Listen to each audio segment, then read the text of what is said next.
ছিংগাপুৰৰ পৰা অসমলৈ প্ৰেৰণ কৰা হ'ল জুবিন গাৰ্গৰ ফাইনেল ৰিপৰ্ট। ছিংগাপুৰ চৰকাৰে CIDক প্ৰদান কৰিলে টক্সিকোলজি ৰিপৰ্ট। মুখ্যমন্ত্ৰীয়ে সদৰি কৰিলে ছিংগাপুৰৰ পৰা অহা এই প্ৰতিবেদনৰ তথ্য। পুনৰ কৈছো এটা ব্ৰেকিং নিউজ, ছিংগাপুৰৰ পৰা অসমলৈ প্ৰেৰণ কৰা হৈছে জুবিন গাৰ্গৰ ফাইনেল ৰিপৰ্ট। ছিংগাপুৰ চৰকাৰে CIDক প্ৰদান কৰিছে টক্সিকোলজি ৰিপৰ্ট। মুখ্যমন্ত্ৰীয়ে সদৰি কৰিছে ছিংগাপুৰৰ পৰা অহা সেই প্ৰতিবেদনৰ তথ্য।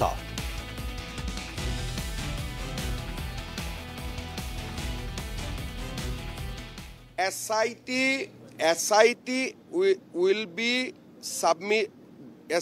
will submit charge sheet on time. Already they have made substantial progress, and as I told you that Assam police will unearth a larger picture, and whatever brief I have got so far, the SIT is absolutely confident, and they said that they will be able to give total justice to Jubin Garg. Yate jikhokole justice lage buli koi ase ki aru kisumane justice dibo chesta kori ase. Ya dui dhornor manu ase.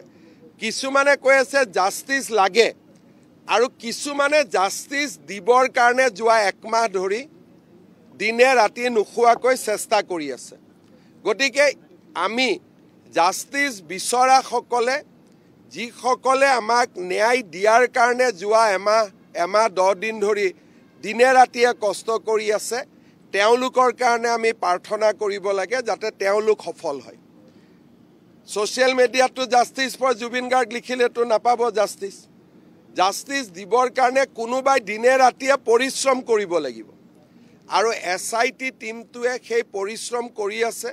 ৰাতি 2-3টা বজালৈকে তেওঁলোকে দিনে ৰাতিয়ে কাম কৰি আছে। Electronic evidence, medical evidence, cross examination, কোৰ্টৰ পৰা কোৰ্টত 164 ষ্টেটমেণ্ট ৰেকৰ্ডিং, নীৰৱে তেওঁলোকে বহুত ডাঙৰ কাম কৰি গৈ আছে। মই ডিটেইলছ সোধা নাই, কিন্তু মোটামুটি যিখিনি কথা মই জানো যে যিসকলৰ মনত অলপো সন্দেহ আছে যে জুবিন গাৰ্গে জাষ্টিছ নাপাব নেকি, ডিচেম্বৰৰ 15 তাৰিখে তেওঁলোকে নিজেই নিজৰ ষ্টেটমেণ্ট বদলাব লাগিব আৰু তেওঁলোকে ক'ব বাধ্য হ'ব যে অসমৰ SITয়ে এটা সুন্দৰ কাম কৰিবলৈ সক্ষম হ'ল। আগতেও মই বহুতবাৰ মানুহক ভুল প্ৰমাণ কৰি আহিছোঁ।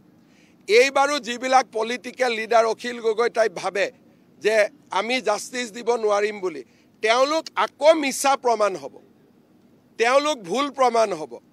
আৰু আমি আকৌ এবাৰ মানুহক আমি প্ৰমাণ কৰিম যে আমি কিমান কমিটেড আৰু কিমান সিৰিয়াছ।